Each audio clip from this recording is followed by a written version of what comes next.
Mesdames et messieurs, bonjour, bienvenue à l'entretien de ce dimanche 8 décembre 2024 en direct des studios de François-Xavier Enlime-Noumont. Nous allons une fois encore aborder l'actualité. Mesdames et messieurs, vous le savez, ce jeudi 5 décembre 2024, le Parlement béninois a procédé au vote du budget de l'État exercice 2025. Plus de 3 500 milliards de francs CFA pour accélérer le développement du pays en 2025, un budget qui a été rejeté, vous le savez, par les députés de l'opposition présents au Parlement, un rejet qui n'a rien changé en réalité. Et là, n'oublions pas que nous sommes au Parlement. Au cours de l'entretien de ce dimanche, mesdames et messieurs, nous allons explorer ensemble avec notre invité le monde du budget de l'État, sa portée, sa valeur politique, économique, socio-culturelle. Pourquoi souvent le vote du budget donne lieu à de grandes batailles politiques au Parlement? Nous allons en discuter, mesdames et messieurs, avec notre invité, Maître Ibrahim David Salami, qui a choisi nous entretenir, je vous le disais tantôt, par rapport à ce sujet. Maître Salami, bonjour. Cher arbitre de l'Oponsa, bonjour. Bienvenue. Bonjour téléspectateurs. Merci, bienvenue à cet entretien de ce dimanche. Il était temps. Très bien. Maître Salami est avocat au barreau du Bénin, agrégé des facultés de droit, professeur titulaire de droit public et membre du bureau politique du parti L'Union progressiste, le Renouveau, et c'est surtout à ce titre qu'il est avec nous. Maître Salami, vous avez suivi l'actualité, oui, le vote a été voté. Quelle est votre lecture? Je vous remercie, M. Théodule Ronsa, de me recevoir dans votre charmant studio. Et je salue les téléspectateurs qui sont au rendez-vous et ceux qui prendront le train en marche. C'est vrai, j'interviens ici en tant que membre du bureau politique. Je l'assume complètement. C'est un choix citoyen, d'engagement politique. Après avoir de nombreuses années fait la théorie du droit et de la science politique, il était temps en tant que citoyen de prolonger ce plaisir théorique vers un engagement politique qui est le mien et qui m'amène à être membre du bureau politique du parti Union progressiste, le Renouveau. Alors la question que vous posez, elle est très intéressante parce qu'elle intéresse tous les citoyens. D'abord, il faut expliquer ce que c'est que le budget. Historiquement, le mot remonte à l'Angleterre. Bucket, c'est la poche. Et quand on dit budget, c'est la poche de l'État. C'est là où on met l'argent de l'État. C'est là où l'État tire l'argent pour réaliser ses projets.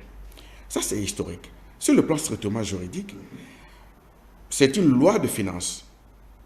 La loi de finances est une loi qui prévoit les dépenses et les recettes. De sorte que s'il n'y a pas de budget, normalement, un État ne peut pas fonctionner. Il va fonctionner sur des 12e provisoires. On prévoit des dispositions quand ce n'est pas voté, mais ce ne sera pas une application de la politique générale du gouvernement. Donc le budget est la traduction financière, économique, sociale, humaine, politique des engagements de l'État qui prend l'engagement de réaliser ses programmes dans le pays. Et donc, le budget de 2025 est le prolongement du PAG. Parce que nous avons affaire à un gouvernement qui nous a dit ce qu'il a à faire et qui fait ce qu'il a promis. Et donc, c'est une sorte de programmation sur 5 ans. Ensuite, programmation sur 5 autres années qui va faire les 10 ans du président Patrice Talon. Donc, nous sommes à an 9. Et donc, 2025, ce n'est pas une année de pause. Il n'y a pas de pause en 2025. L'État continue de fonctionner, les programmes prévus continuent, l'asphaltage continue, les constructions de routes, les infrastructures d'aéroports, tout ça continue. Et donc, le budget permet de donner les moyens financiers à l'État de fonctionner correctement. Voilà pour la compréhension de façon terre à terre qu'il faut avoir de ce qu'on appelle le budget de l'État. Le budget de l'État, voilà. Mais ça, quand on parle, effectivement, vous l'avez expliqué tout à l'heure, du budget, il y a les dépenses, les recettes, mais beaucoup ne comprennent pas. Et comment est-ce que cela s'équilibre? Quand on parle de dépenses, de recettes, comment est-ce qu'il faut y comprendre? Est-ce que ce sont les régies? L'État doit trouver l'argent où? Aller puiser l'argent où pour pouvoir satisfaire aux besoins de la population? Il y a plusieurs sources de financement. C'est d'abord nos impôts que vous et moi nous payons, moi en tant qu'avocat, en tant que fonctionnaire, et vous en tant que travailleur, et tout ça, nous participons, les entreprises participent. L'État peut aussi chercher des crédits pour financer une partie de son programme. Donc, c'est un ensemble de choses. Et le budget, justement, sous forme de tableau, nous permet de voir, voici ce qu'on veut faire et voici où on trouve les moyens financiers pour les réaliser. Les régies allaient puiser dans les régies. Évidemment, tout le monde contribue au budget national. Donc, il y a les dépenses, voici ce qu'on veut réaliser cette année et voici les ressources qu'on pourvoit. Et il doit y avoir équilibre entre dépenses et recettes, pour qu'on peut parler d'un budget en équilibre, justement. Très bien, mais justement, M. Salami, mais pourquoi est-ce que, c'est l'autre question qu'on se pose, pourquoi est-ce que très souvent le vote du budget à l'Assemblée nationale donne toujours lieu à de grandes luttes? Qu'est-ce qu'il explique en réalité? Je dirais qu'il y ait des luttes politiques au sein de l'Assemblée la plus politique d'un État, c'est la moindre des choses. Ça n'a pas commencé au Bénin, ça ne s'arrêtera pas ici, ça va toujours se passer ainsi, parce que la politique, l'Assemblée nationale est le lieu par excellence où les gens s'expriment politiquement. Vous pouvez présenter un excellent travail et les parlementaires qui ne sont pas de votre bord vont trouver que vous avez présenté un très mauvais travail. Il faut rappeler dans ce pays que moi j'ai un souvenir assez prégnant du professeur Mathurin Nago, président de l'Assemblée nationale, qui présentait son rapport d'activité, mais brillant. Professeur d'université, intellectuel de haut rang. Et puis, bon, objectivement, on ne peut qu'adhérer. Mais politiquement, ses adversaires n'ont jamais trouvé qu'il était bon. Donc, voter systématiquement contre lui, ça lui faisait de la peine. Mais nous sommes en politique, il ne faut pas s'en émouvoir. Mais je crois que quand même, au-delà de ça, au-delà de la posture politique, je pense que on peut avoir une attitude objective. Pourquoi je dis ça? Ce budget-là va permettre de financer les écoles dans toutes les communes du Bénin, où dont chaque député est originaire, va financer l'asphaltage dans toutes les communes du Bénin où dont chaque député est originaire, va financer la construction de classes, la cantine scolaire, des routes. Je pense qu'à un moment donné, il faut qu'on dépasse le clivage politique et politicien et qu'on reconnaisse que ce budget-là permet aussi de financer les émoluments, les honoraires et les salaires des fonctionnaires et même des députés et des ministres. Et donc, quelque part, ce budget-là, c'est pour faire du bien à toute la population. C'est un budget, c'est une loi d'intérêt général qui ne devrait pas souffrir de bagarres politiques ou politiciennes. Et donc, moi, si j'étais à leur place, à la place des députés de l'opposition, j'aurais peut-être eu la hauteur d'esprit, la hauteur qui me permet de dire c'est un budget qui nous permet d'atteindre pas le développement du jour au lendemain, mais le progrès, beaucoup de progrès dans le pays. Et donc, rien que pour ça, une continuité dans les progrès sur plusieurs années va nous amener au développement. Et donc, j'aurais voté pour ce budget de façon tout à fait objective. Ils l'ont dit dans leur déclaration qu'ils ne se retrouveraient pas dans le budget. Et c'est là la grande question que beaucoup de Béninois se posent. Est-ce qu'ils ne se retrouvent pas dans quoi? Ne sont-ils pas des Béninois? C'est là la question que... Non, nous sommes tous des Béninois. Je pense que peut-être que dans leur tête, la vie a un jeu de rôle. le rôle qu'ils ont à jouer en étant dans l'opposition. Si peut-être que si le jour où ils seront dans la mouvance, ils vont accompagner Ce qui compte, M. Théodule Rosas, ce n'est pas que l'opposition n'ait pas voté. Ce qui compte, c'est que la majorité ait voté. La majorité a voté en masse, en groupe, de façon disciplinée. C'est un indicateur très important du chemin que nous avons parcouru politiquement dans ce pays.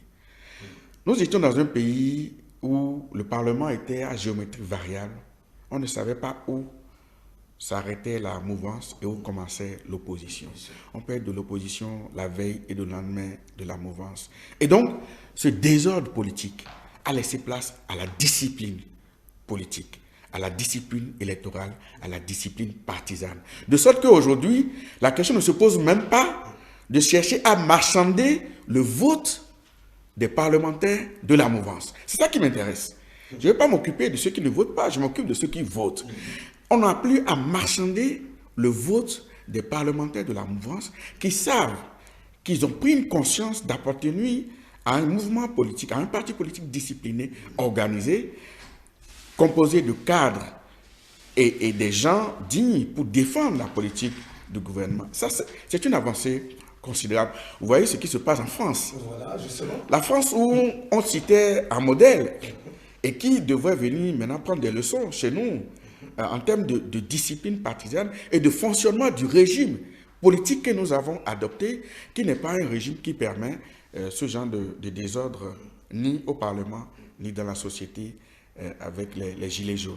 Vous avez bien fait d'aborder la question de la France, du Parlement français. Oui, mais les gens s'interrogent, est-ce que cette situation ne peut-elle pas se présenter au Bénin? Ou quelles leçons peut-on tirer? Parce que là, il s'agit du Parlement français et il s'agit aussi du Parlement béninois. C'est vrai, ce sont des cas qui ne sont pas les mêmes, mais il se pourrait. Oui, en fait, moi, la question m'intéresse parce que j'enseigne le régime politique béninois depuis une vingtaine d'années. J'ai eu la chance d'enseigner le régime politique français en France. Et donc, la leçon que moi j'en tire, quand je vois le parcours du régime politique français et ce que nous vivons ici, c'est que le modèle français est essoufflé. Le modèle choisi par le général de Gaulle en 1958 pour la France me semble dépassé. Et donc, il faut trouver un autre modèle qui colle aux réalités de la France d'aujourd'hui et de demain. Et c'est là où je reviens au Bénin en disant que ceux qui ont fabriqué notre constitution, et au-delà de notre constitution, notre régime politique. Est-ce que nous allons parler de fabriquer ou bien ce qui l'a établi? Non, c'est une fabrique. C'est une fabrique. Il y a une marque de fabrique. Il y a une technique de fabrique des constitutions. Et ce qu'on a utilisé au Bénin, c'est qu'on a tenu compte des régimes politiques étrangers, France, États-Unis, et de l'histoire politique de l'Afrique, ainsi que du Bénin, pour nous fabriquer un régime qui correspond au système, aux réalités du Bénin. Et cette constitution nous a amené quoi? Nous a amené la stabilité politique, la continuité politique. Ce qu'on observe ici, ça n'allait de rien, mais quand le train arrive à l'heure, personne ne le remarque. Quand on est dans la paix, on n'en parle pas. C'est quand il y a guerre ou crise qu'on en parle. Je voudrais, par cette occasion, saluer les pères fondateurs de cette constitution qui ont fait un travail salutaire et dont on est en train de profiter encore jusqu'à aujourd'hui en nous garantissant la stabilité politique, économique et sociale. Très bien. Alors, nous restons toujours avec le budget, Maître Salami, pour parler de l'aspect social, parce que c'est ça qui intéresse les Béninois. Oui, il y a eu une augmentation. Beaucoup s'interrogent, mais pourquoi cette augmentation? Pourquoi est-ce qu'on a remarqué cette augmentation, Maître Salami? Je vous renvoie à votre question. Vous me dites, le budget augmente de 11%, et vous me dites, pourquoi ça augmente? C'est le contraire qui aurait dû étonner. C'est que le budget n'augmente pas, ou bien qu'il y ait moins en termes de dépenses ou de prévisions, qui aurait été un échec. Oui, parce que beaucoup se s'interrogent. Est-ce que c'est la population qui augmente, qui nécessite, ou c'est pour permettre aux téléspectateurs de comprendre ce qui justifie cette augmentation? Non, vous avez raison. Oui, évidemment, la population augmente, les besoins augmentent. Quand on était 10 millions il y a quelques temps, après on est devenu 11 millions, 12 millions, il faut tenir compte de cette évolution de la population. Ensuite, l'évolution de la population induit des dépenses supplémentaires. Il faut créer de nouvelles classes d'école, il faut financer les projets sociaux. Vous voyez, avant d'en arriver aux projets sociaux, parce que je sais que c'est là où je suis attendu par rapport à ce budget. Moi, ce budget me paraît un budget offensif. Pourquoi je dis ça? Vous savez, quand on joue dans une équipe, on peut choisir de faire la défensive. On reste là, sur sa position, et on peut se faire surprendre. Ou alors, on va en offensive pour marquer des buts. C'est un budget de 2025, l'année préélectorale. Est-ce qu'à une année préélectorale, on doit croiser les bras en attendant que l'année des élections arrive? Non. Ce qu'on a choisi de faire, c'est de rester dans l'offensive. L'offensive sur l'asphaltage, l'offensive sur les grands projets d'infrastructure, offensive sur les routes, etc., etc. Mais aussi sur le plan social, dont on dit qu'on peut critiquer ce gouvernement sur le plan social. Moi, je veux choisir 2 ou 3 points sur lesquels il y a eu des avancées considérables. Le premier point, c'est l'Arche. L'Arche, c'est un projet extraordinaire dont on ne parle pas souvent. Et je trouve que nous avons tort de ne pas en parler parce que les populations ne le savent pas. L'Arche, c'est quoi? L'Arche, c'est un package. Un package dans lequel il n'y a pas que le microcrédit. Un package dans lequel il y a la formation pour les artisans. On forme les artisans. Ensuite, deuxième volet, microcrédit. Troisième volet, sécurité sociale. Volet assurance. Volet retraite. Qu'est-ce que ça veut dire? Par rapport au passé, où on parlait de microcrédit aux plus pauvres. La nouveauté, c'est quoi? C'est qu'on prend l'être dans sa globalité. On le forme, on lui donne de l'argent, on le suit jusqu'à sa retraite, dans sa santé, jusqu'à sa retraite. On prend l'être humain dans sa globalité. Parce que quand vous remettez de l'argent à des gens qui ne sont pas formés, mais c'est une perte. Cet argent va se perdre. Et vous allez vous retourner contre les populations que vous avez voulu aider et vous créez des problèmes inutilement. Sur ce plan, le budget de l'Arche a été anobli. C'est-à-dire qu'il y a une extension par rapport à ça. Donc, c'est très important de comprendre que c'est un package anobli.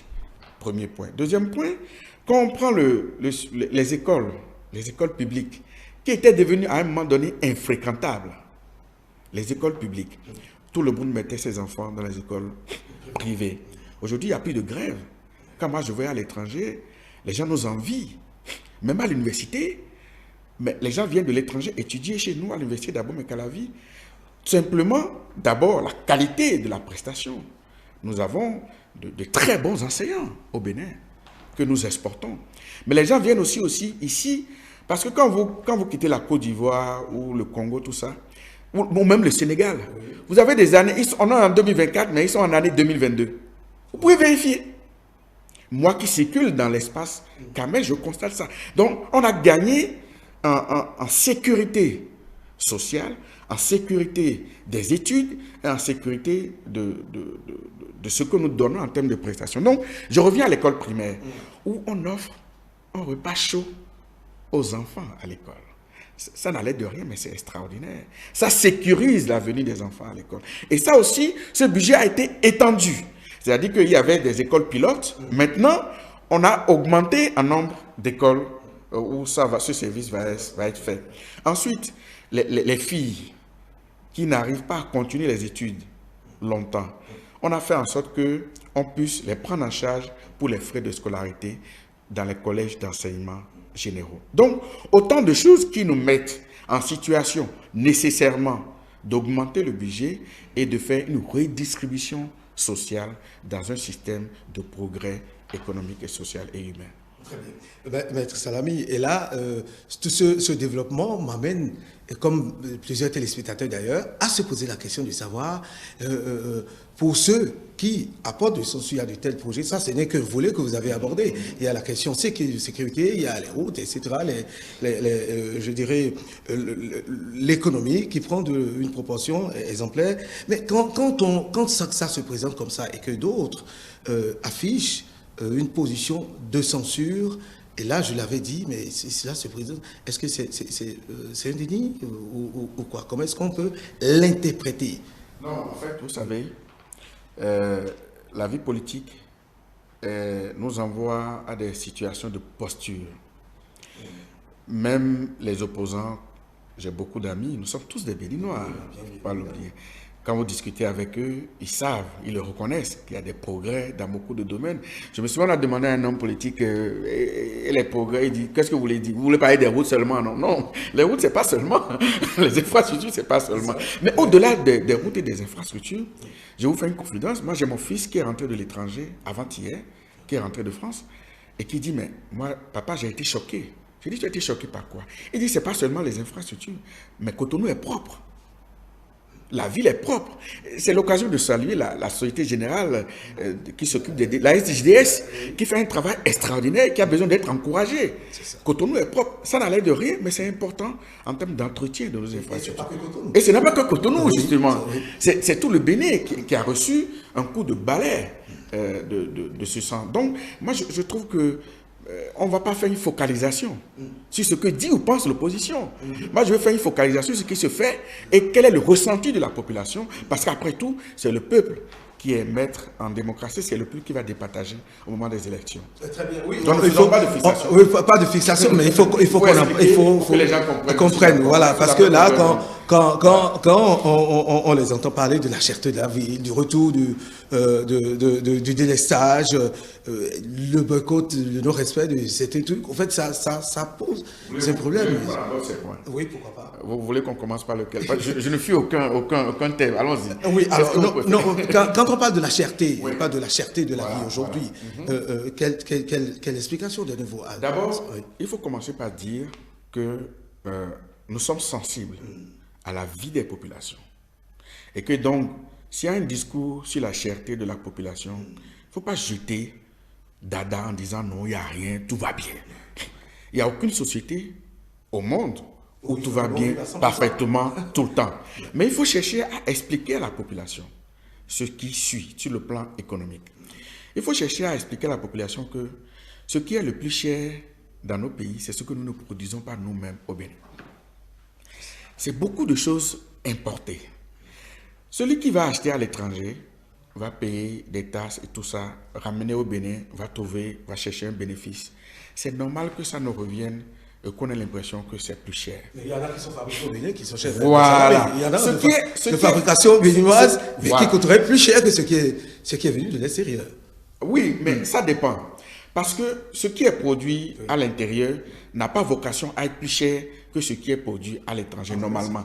En fait, quand vous prenez le pain, par exemple, si on fait du pain à base du blé et qu'on n'a pas du blé au Bénin et qu'on importe, le pain sera plus cher. Quand on fait du pain avec du manioc, et ça se fait, c'est du pain de très bonne qualité, comme produit de substitution, ça va nous revenir moins cher. Si on prend du poulet importé, et que tout le poulet importé, d'abord, on n'est pas sûr d'avoir la qualité, mais ensuite, ça peut revenir plus cher. C'est pour ça que j'encourage le gouvernement à encourager justement la production, l'élevage des poulets produits locaux, qualité, santé, hygiène et prix moindre. Donc, il faut expliquer aux populations que nous avons un effort à faire. Pour ce que nous mangeons le plus, nous devons faire un effort pour produire le maximum de choses que nous mangeons. Et c'est ça qui va faire baisser le prix. Le gouvernement ne peut pas rentrer dans le pays et puis donner des instructions pour que tout baisse automatiquement. On peut travailler à ce qu'il n'y ait plus de nouvelles taxes et de nouveaux impôts qui vont augmenter le prix du panier de la ménagère. Mais il faut l'expliquer à la population que nous avons un travail de longue haleine qui nous permettra de progressivement faire baisser les prix de la vie au Bénin. Parlant du délestage, du retour du délestage, oui, je sais que quand vous dites retour du délestage, vous-même vous rigolez, parce qu'en réalité, il n'y a pas de délestage. Il n'y a pas retour de délestage. Délestage, c'est un mot assez fort et qui avait un sens avant, où il y avait des coupures d'une journée, 2 jours, 3 jours. Ça peut aller à plusieurs jours sur une semaine. On n'a plus ça. On a des coupures. Mais je vais vous expliquer une chose.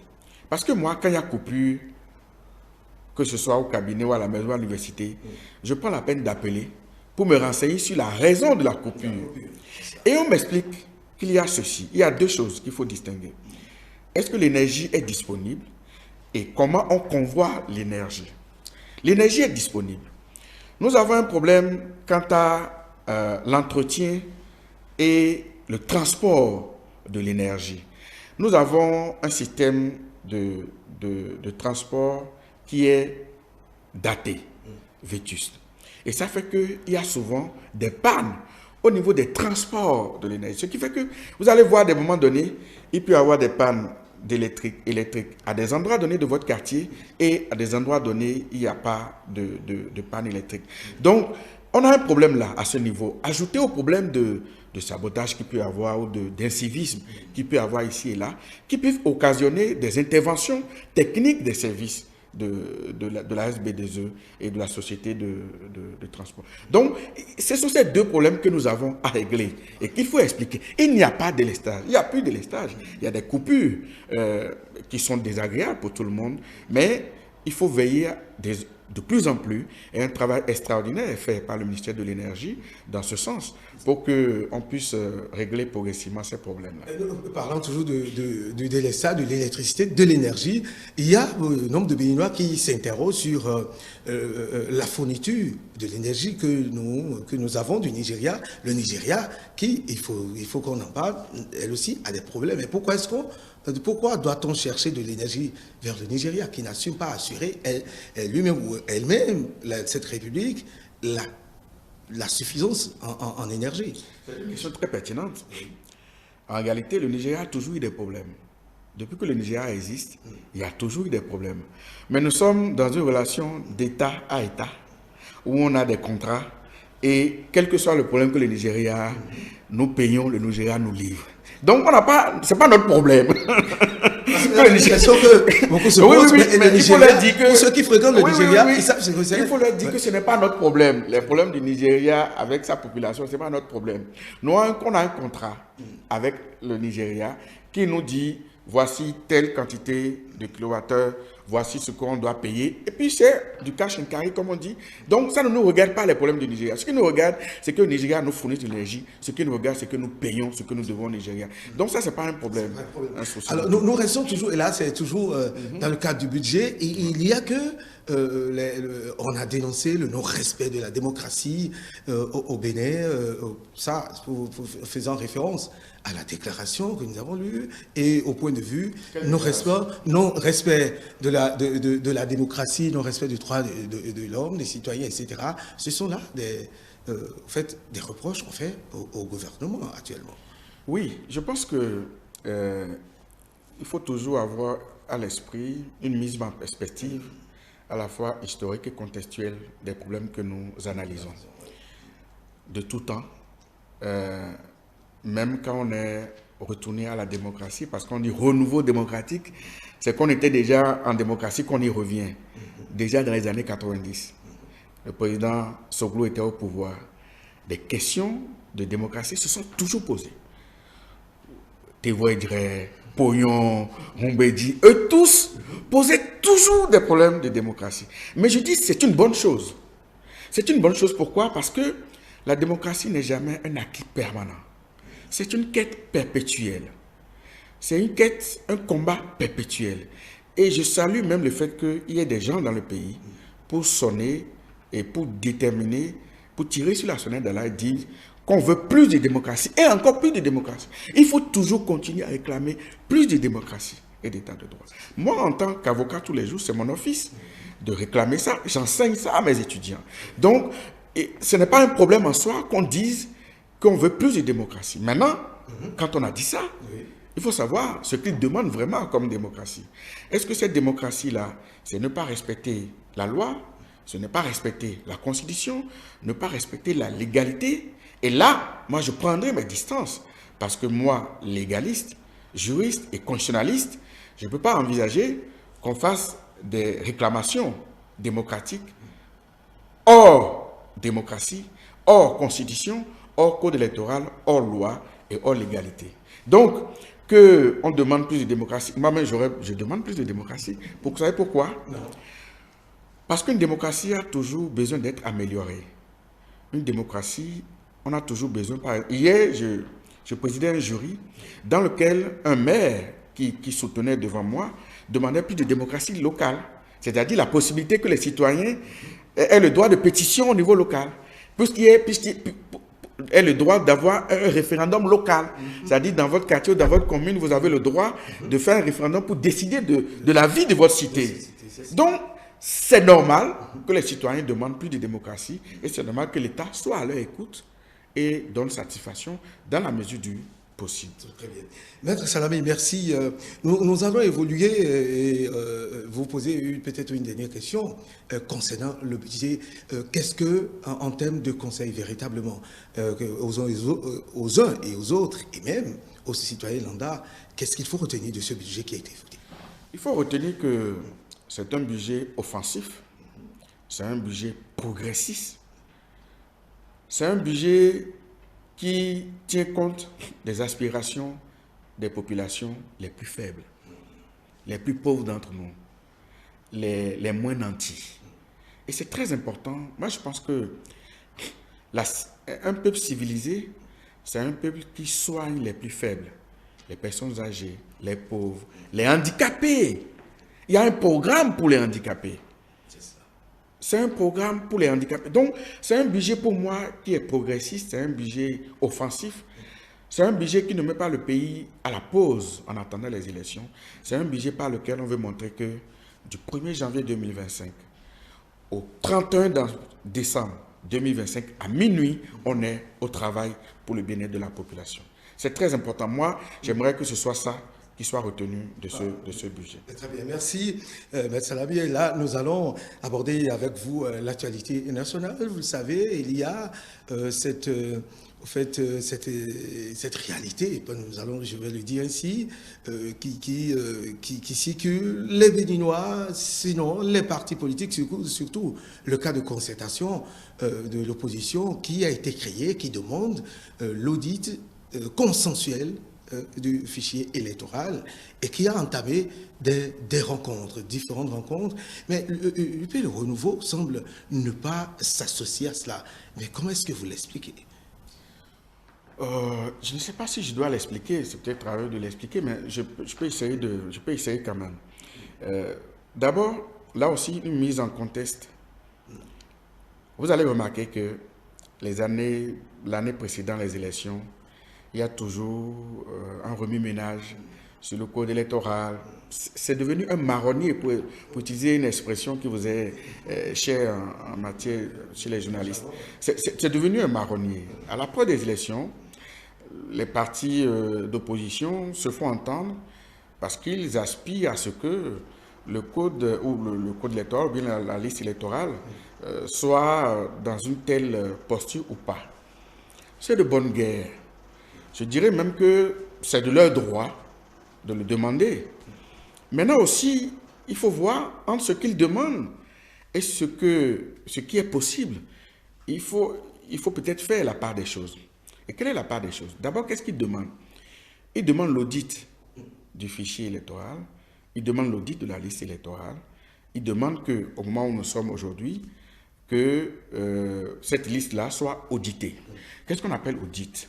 C'est le contrôle, c'est la vérification, c'est l'analyse, et après, recommandation, et après, correction, et après, épurement et tout ça.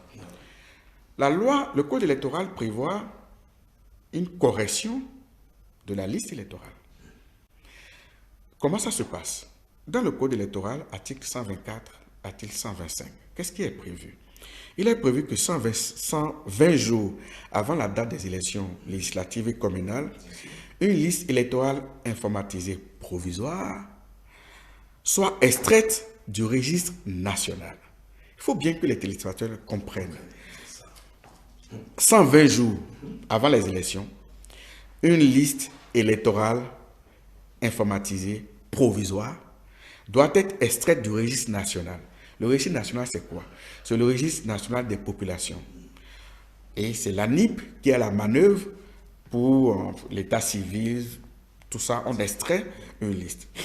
Et cette liste est affichée au moins pendant 15 jours.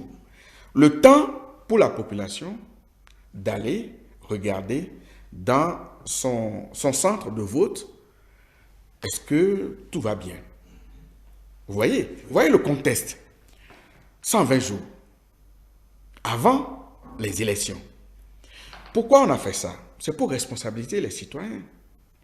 Parce que un citoyen responsable, ce n'est pas le jour de l'élection qu'il va regarder la liste. On lui donne 120 jours avant d'avoir la possibilité au moins 15 jours d'aller regarder. Et s'il n'y a pas, réclamer pour que mon nom n'est pas ici, mon nom est mal écrit ou bien je suis ailleurs. Ce n'est pas le jour-là qu'il faut se lever et commencer à courir dans tous les sens. On a voulu responsabiliser les citoyens. Et puis, cette liste électorale informatisée est établie maintenant après correction de la liste électorale provisoire et remise maintenant à la Sénat. Ce n'est plus la Sénat qui établit la liste électorale au Bénin. Et cette liste maintenant remise à la Sénat au plus tard 60 jours avant le scrutin. Donc on est balisé. Le code a balisé l'intervention des citoyens au niveau de la liste électorale. Alors vous me direz, ce qui est prévu, c'est que les citoyens fassent son contrôle. Ce qui n'est pas prévu, c'est que les partis politiques puissent faire ce contrôle. Mais moi, je ne leur dénie même pas le droit de demander cela. Je ne leur dénie même pas le droit de demander l'audit. Dans une démocratie, on doit être en mesure, même en justice, de demander ce qu'on veut. Même si c'est farfelu, même si ce n'est pas normal, on a le droit de demander. Mais il appartient au juge ou à l'État de dire, voici ce que je peux faire, voici ce que la loi me permet de faire. Donc, les partis politiques peuvent même demander, faire cette démarche. Je trouve que c'est bien de se mettre, de se regrouper. C'est une bonne chose, le regroupement. On ne demande que ça. Le regroupement des forces de l'opposition et le regroupement des forces de la mouvance. Donc, ils demandent l'audit. Nous sommes en 2024. Et voilà ce que la loi prévoit. Ça veut dire que ce qu'ils demandent, c'est que ce n'est même pas au niveau du gouvernement ou de la Sénat. En fait, il faut aller à la NIP. C'est à la NIP qu'il faut demander, est-ce que vous pouvez faire l'audit de ceci? Mais la NIP leur dira, mais moi, la liste sur laquelle je veux agir n'est même pas encore prête. Et j'ai appelé un ami de l'opposition ce matin, j'ai dit, mais la liste n'est pas prête. Il me dit, oui, mais on peut agir sur la liste. Attendez, il dit, on peut agir sur la liste de 2023. La liste qui a servi aux élections de 2023. C'est ce qu'il propose. Je dis, mais dans ces conditions, aucune loi n'a permis cela, d'agir sur une liste qui a déjà servi. Mais si on agit sur une liste qui a déjà servi en 2023, il va y avoir un gap entre 2023 et 2026. Il dit oui, après, on peut compenser en regardant l'évolution de la population. Donc, qu'est-ce que je veux dire par là? Je veux dire que les réclamations de l'opposition ne peuvent être accueillies que si on est dans la légalité. Et la légalité, c'est la Constitution, c'est le Code électoral. C'est pour ça que l'Union progressive, le renouveau, ne peut pas prendre le relais et dire voici ce qu'il faut faire, alors qu'on n'est pas dans un cadre légal. Donc, que le cadre de concertation puisse demander cela, cela ne cadre pas avec ce que prévoit le Code électoral. Ils l'ont dit qu'ils ont eu le quitus du président de la République qui est soutenu par ces partis, et puis le Renouveau par exemple, et d'autres partis. Mais que l'Union progressive choisisse de se désolidariser ou de ne pas s'y intéresser, ça pose un problème. Est-ce que c'est en contradiction avec non, chef de l'État? Non, il n'y a aucune contradiction. Ils le savent parce qu'ils savent que c'est un parti de la mouvance présidentielle et que le patron politique de la mouvance, c'est le chef de l'État. C'est pas un secret. Hein. C'est pas un secret. Donc, il n'y a pas de contradiction, mais il faut qu'il fasse la différence entre... il faut qu'il voit la posture du chef de l'État comme la posture justement du chef de la nation, à qui on a posé un problème, qui peut chercher des voies de solution. Donc, cette posture-là est celle d'un parti politique qui va se lever pour dire je soutiens une démarche de l'opposition, ça n'a pas grand-chose à voir. Très bien, mais au cours de leur rencontre, et là nous restons toujours avec le cadre de concertation politique de l'opposition, ils ont rencontré d'autres personnes, d'autres structures, la société civile, par exemple, le FONAC, qui dit que, et bien évidemment, qui a cité des articles, que cette liste existe. Maître Salamé, vous êtes un avocat des droits, et pour... Oui, allez-y, mais de quelle liste parle-t-on réellement? Si j'ai bien écouté M. Elias, il parle je pense qu'il parlait de fichiers. Je pense que si j'ai bien, je ne sais pas si j'ai bien écouté, il parlait de fichiers. Moi, je parle de liste. Très bien. La loi parle de liste électorale informatisée. On peut l'appeler fichier où on veut, mais... Et puis la loi dit, c'est 120 jours avant. On n'est pas à 120 jours avant. Moi, ne joue-t-il pas là, de l'anticipation? Bon, je ne veux pas m'avancer sur ce plan, mais non, je le laisse à son analyse. Mais moi, je m'en tiens à la légalité. Et moi, en tant que professeur de droit, pédagogie oblige, je pars d'abord du test pour expliquer le contexte politique et légal dans lequel nous sommes et les contraintes légales qui sont les nôtres à l'Union progressiste Le Renouveau. Très bien. Et l'autre question, Maître Salami, et c'est bien que vous soyez là en tant que représentant, parler au nom de ce grand parti politique soutenant les actions du chef de l'État. Nous sommes pratiquement à 1 an de la fin du mandat et puis on a constaté que le pays, face à des pressions d'arrestation, d'emprisonnement, etc., le Béninois s'interroge et se demande qu'est-ce qu'il y a, pourquoi ce remue-ménage vers la fin. Bon, je ne comprends pas le lien entre 1 an avant les élections et les arrestations. Il y a toujours eu des arrestations dans le pays. Oui, mais quand même, oui, les gens s'interrogent. Est-ce qu'on assiste à la fin du mandat où on devrait assister à un calme? Les gens s'interrogent. Je parle à la place des pas. Mais vous savez, bon, le calme est toujours souhaité. Mais ce n'est pas parce qu'on approche les élections que les lois s'arrêtent de s'appliquer, que les tribunaux s'arrêtent de fonctionner, que moi j'arrête d'exercer mon métier d'avocat, qu'on arrête d'envoyer des gens en prison. Donc nous sommes dans une république qui, même le jour de l'élection, peut juger des gens. On peut arrêter et faire du flagrant délit, faire de la comparution immédiate. Donc il n'y a pas de lien entre les élections et le fait que quelqu'un soit arrêté, ou bien vous pensez à qui particulièrement? Vous pensez à quelqu'un particulièrement ou à une autre personne? Bon, en tout cas, à l'actualité que vous connaissez, que vous et moi nous connaissons. Non, je ne connais pas. Non, je ne pense pas. Il n'y a pas de lien. Pourquoi? Parce qu'il n'y a pas encore d'ouverture de candidature à l'élection. Donc, s'il y avait d'ouverture de candidature à l'élection de façon légale, on peut comprendre qu'on arrête quelqu'un qui est en train de faire campagne pour aller à l'élection, et qu'on l'arrête à la veille ou avant l'élection. On peut dire peut-être qu'il y a un lien, mais ici, on n'y est pas du tout. Je vous rappelle que nous sommes à peu près 1 an du dépôt des candidatures. C'est en octobre 2025. Dépôt des candidatures. Et c'est après qu'on va valider les candidatures, on ira en campagne électorale, etc. Donc, on est encore loin du compte pour l'instant. Oui, c'est à vous qui le pensez, mais pour le politicien, voilà, merci. Mais aujourd'hui, la question se pose. On parle de l'audit du fichier, on demande aux gens d'aller sur le terrain, de travailler pour sensibiliser les populations. Mais comment est-ce que le renouveau s'organise actuellement? Je crois que je ne vous surprendrai en vous disant que c'est l'un des partis les mieux organisés, les mieux structurés dans le pays, et que c'est aussi pour ça que je trouve ma place dans ce parti-là. Je m'inscris dans cette posture-là. C'est un parti très organisé qui fait un travail de fond qui n'a jamais été fait. Les structures, parce qu'il y a eu des fusions, des acquisitions et des fusions. Ça ne vous a pas échappé.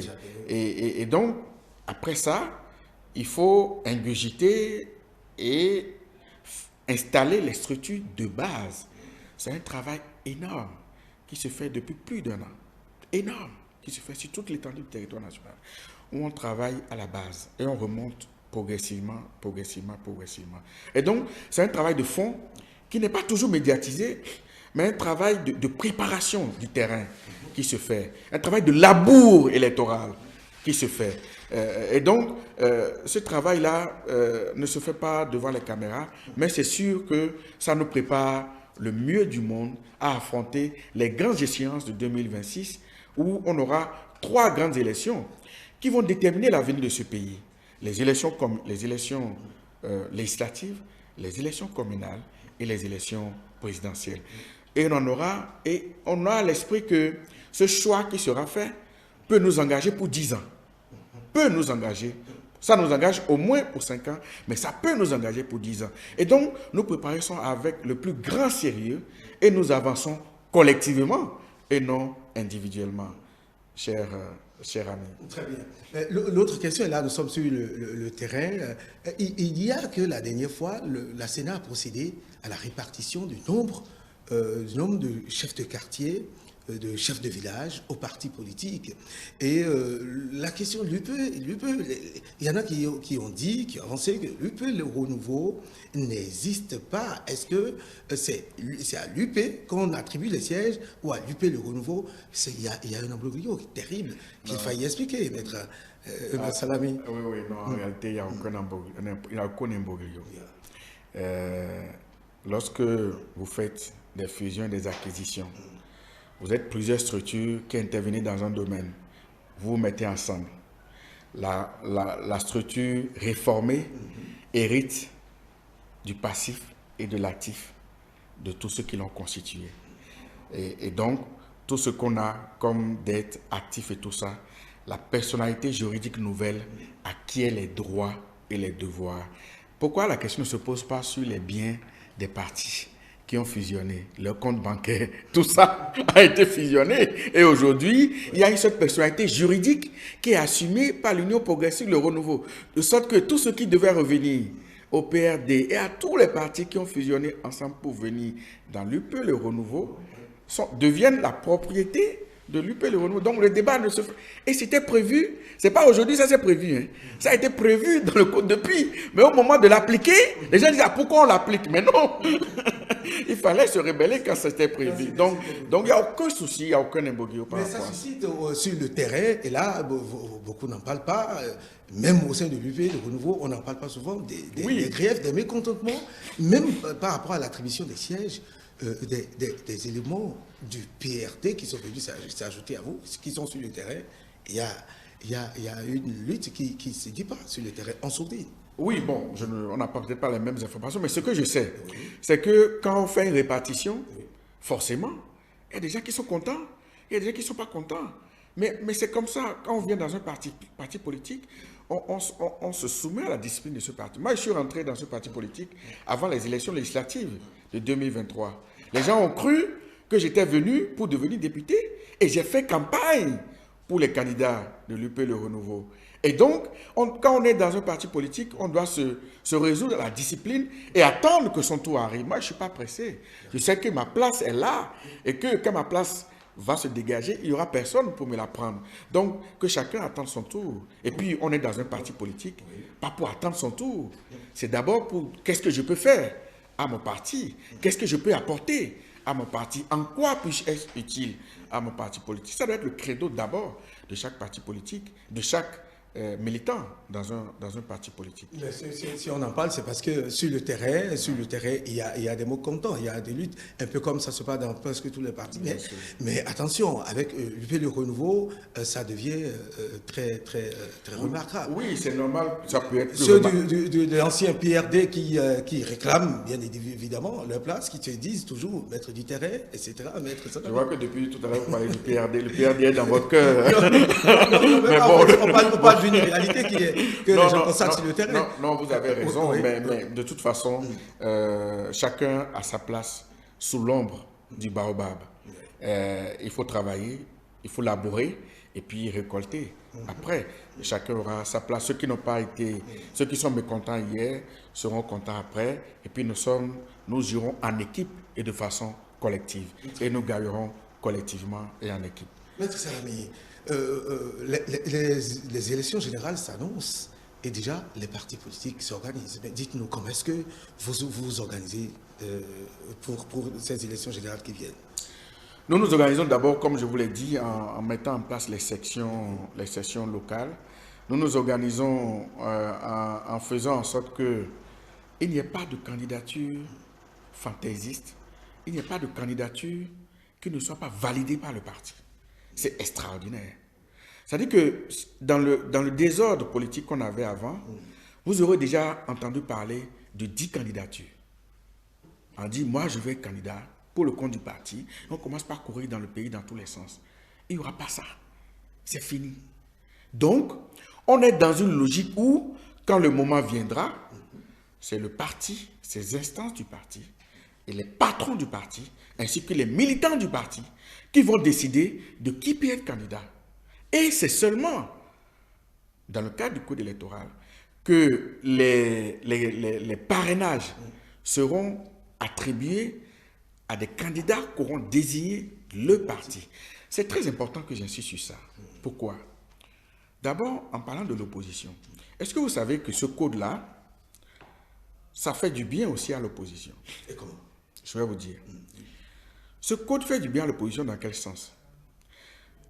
Aujourd'hui, il est impossible de débaucher un député du parti Les Démocrates et de lui dire « viens parrainer un candidat de la mouvance ».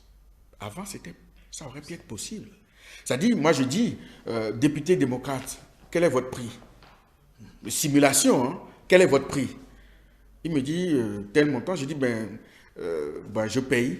Et puis, tu me donnes ton parrainage pour parrainer un candidat de la mouvance. Ce n'est pas possible.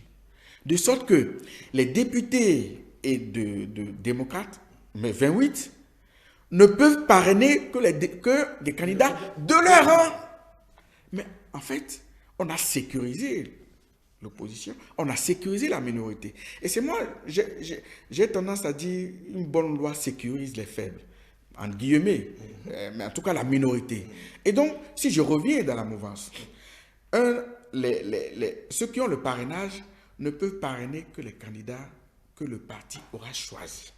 C'est extraordinaire. Donc nous sommes vraiment dans la discipline partisane, dans la discipline politique. C'est pour ça que nous ne sommes pas agités. Nous ne sommes pas en train de dire, ça va être Diogbenou, ça va être ceci, ça va être... Non, on n'en est pas là pour l'instant. On ne pense pas à ça.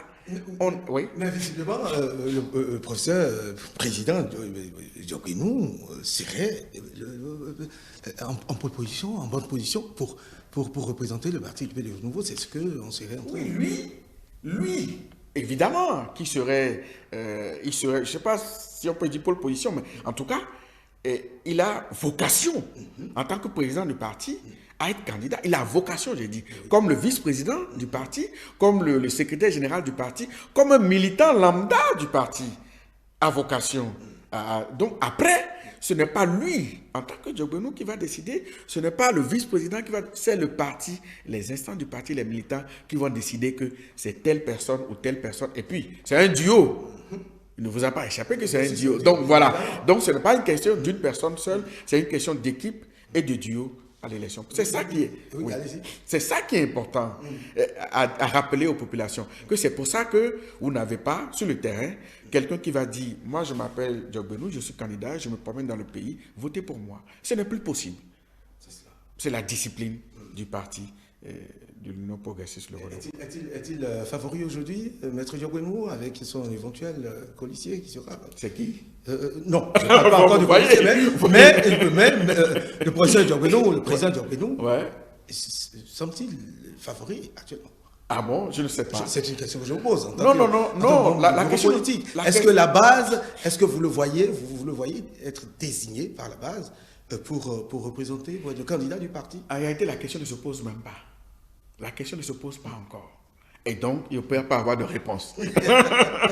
La question ne se pose pas parce que répondre à cette question, c'est un piège. Répondre à cette question, c'est donner un coup de canif à la réforme du système partisan.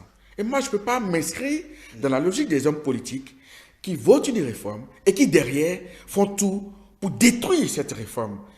Faire une réforme de la main droite et détruire la réforme par la main gauche. C'est de la déloyauté politique. C'est de la déloyauté partisane. Donc, moi, je ne suis pas du tout dans ça.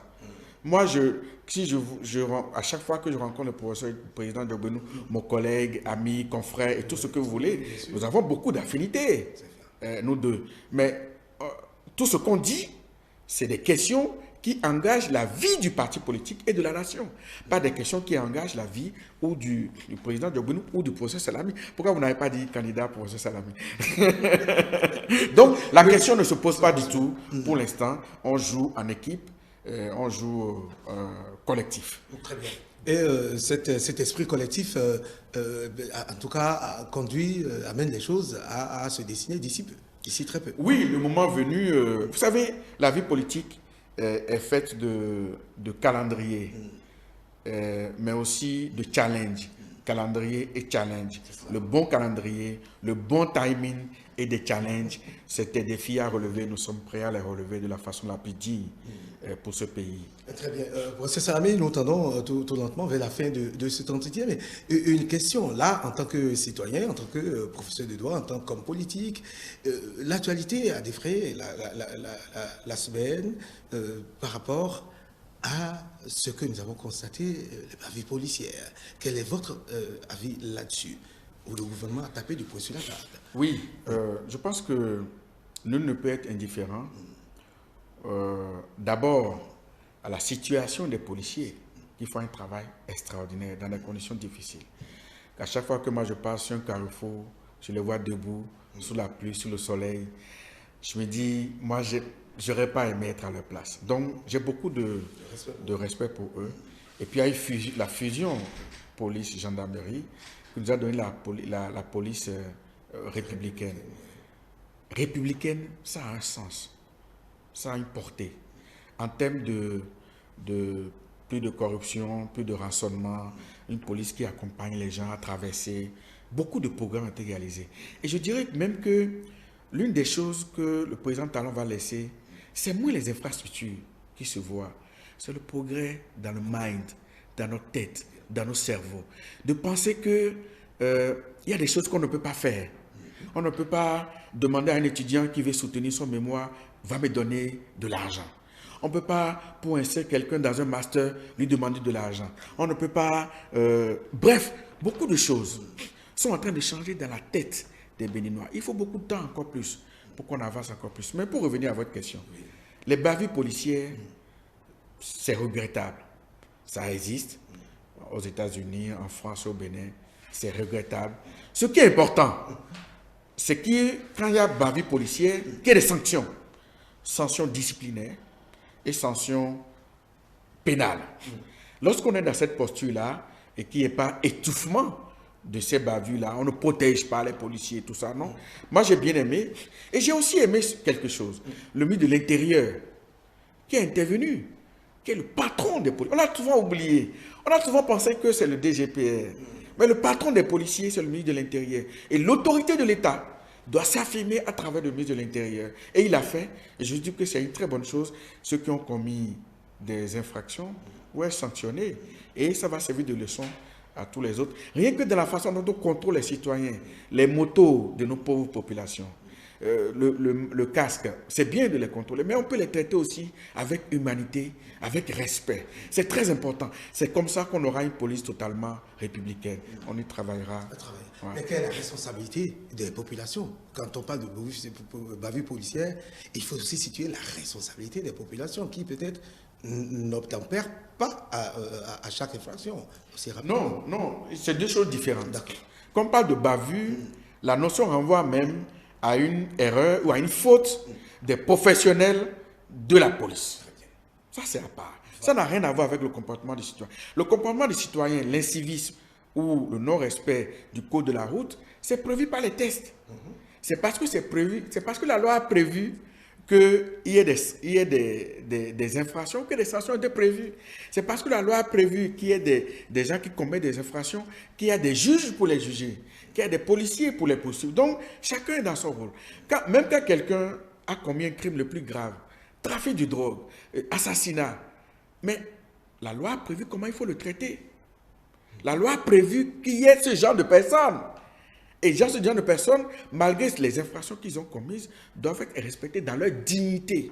On doit les traiter avec humanité. Et la sanction qu'on veut leur appliquer, on leur applique ça. Donc, pour moi, chacun est dans son rôle et chacun doit respecter les lois de la République. Très bien. Maître David Salami, merci d'être venu. Alors, nous sommes pratiquement à la fin de cet entretien. Votre mot de fin, qu'est-ce que vous avez à servir? D'abord par rapport au budget, revenir là-dessus, parce que qu'il soit, et ça je l'ai dit comme ça, et beaucoup ne comprennent pas encore la portée, la valeur d'un budget voté pour un pays. Qu'est-ce que vous avez à dire, votre mot de fin par rapport à ça, et puis par rapport au dernier sujet que nous avons abordé? Oui, je pense que ce qu'il faut dire aux populations, c'est que le budget de l'État, voter le budget de l'État, c'est lui donner les moyens d'agir. C'est lui donner les moyens de mettre à disposition l'eau, l'électricité, les routes, l'école, et payer les enseignants, payer les professeurs, etc., faire des cantines scolaires et tout ça. Et qu'il faut se réjouir que la réforme du système partisan ait permis que nous ne voyons plus ce qui se passait avant, les mélodrames qui finissent les fins d'année où on n'arrive pas à voter le budget de l'État dans des conditions normales. Nous avons fait des progrès dans ce pays. Ces progrès méritent d'être maintenus, consolidés. Moi, ma vraie préoccupation, ce n'est pas le président Patrice Talon. Il est en train de finir son deuxième et dernier mandat. Ma préoccupation, c'est qui va le remplacer, dans quelles conditions, mais aussi, est-ce que cette personne-là aura la dextérité pour non seulement maintenir ce que le président Patrice Talon fait, mais faire mieux que lui. C'est un challenge extraordinaire. Moi, je n'en suis pas capable, pour l'instant. Je reconnais mes limites. Pourquoi je dis ça? Parce si que... si on vous désigne sur le parti, vous désignez pas. Non, je vous dirais que ce n'est toujours pas à l'ordre du jour. D'accord, ok. Mais pourquoi je dis ça, très sérieusement? Moi, j'ai été préoccupé par une chose. Je vois des choses qui se font dans le pays et des choses auxquelles je n'avais même pas pensé. Honnêtement, humainement, intellectuellement, socialement. Des choses auxquelles je n'ai même pas pensé avoir pour mon pays dans 5 ans, 10 ans. Peut-être que vous me direz, professeur Salami, n'êtes-vous pas ambitieux? Non, ce n'est pas ça. C'est que ce que moi j'ai vu dans ce pays dépasse ce que j'avais imaginé qu'on pouvait réaliser en ces temps-là, sans tambour ni trompette. Et je trouve que c'est extraordinaire. Et donc je suis préoccupé pour l'avenir de ce pays. En me disant, est-ce qu'on va trouver l'appel rare, j'espère, au sein de l'Union progressiste Le Renouveau, pour non seulement faire aussi bien, mais mieux que le président Patrice Talon. Moi, c'est ma préoccupation. Et je voudrais confier cette préoccupation à la population qui me regarde, pour vous dire, pensez à ça. Pensez grand pour ce pays. Pensez haut et fort, pensez grand, pensez loin pour ce pays en vous disant, et il faut qu'on ait un président en 2026. Ce n'est même pas un président. Il faut jouer collectif. Être en capacité d'avoir une équipe. Une équipe dans laquelle on a la majorité des maires, la majorité des députés et le président de la République qui sort de ce collectif pour avoir une dimension collégiale pour reprendre les destinées de ce pays et aller plus loin que le président Patrice Talon. C'est le challenge que je confie à ce peuple en disant, commencez à y penser pour qu'en 2026, nous fassions le meilleur choix au sein de l'Union progressiste Le Renouveau. Et en faisant cela, nous aurons fait le meilleur choix pour notre pays. Merci à vous. Pourquoi je dis ça? Et parce que c'est dans l'Union progressiste Le Renouveau qu'il y a des personnes qualifiées en quantité et en qualité, à même de relever ce défi. Mais comme nous ne sommes pas en campagne, je vais en rester là pour l'instant. Merci à vous, maître Ibrahim David Salami. De m'avoir reçu. Et je suis très content de cet entretien. Je vous remercie. Merci à vous. Tout le plaisir est pour nous et aux téléspectateurs de vous avoir écouté, suivi de bout en bout sur l'ensemble de nos canaux digitaux. Maître Ibrahim David Salami, je rappelle, est avocat au barreau du Bénin, agrégé de des facultés de droit, professeur titulaire de droit public, membre du bureau politique du parti Union progressiste Le Renouveau. C'était avec lui que nous avons tenu ce temps d'antenne, l'entretien de ce dimanche 8 décembre. Mesdames et messieurs, Dimanche politique se poursuit. Juste après cet entretien, retrouvez Route Locaux avec les collègues, les éditorialistes pour l'hebdo des éditorialistes. À tout à l'heure donc.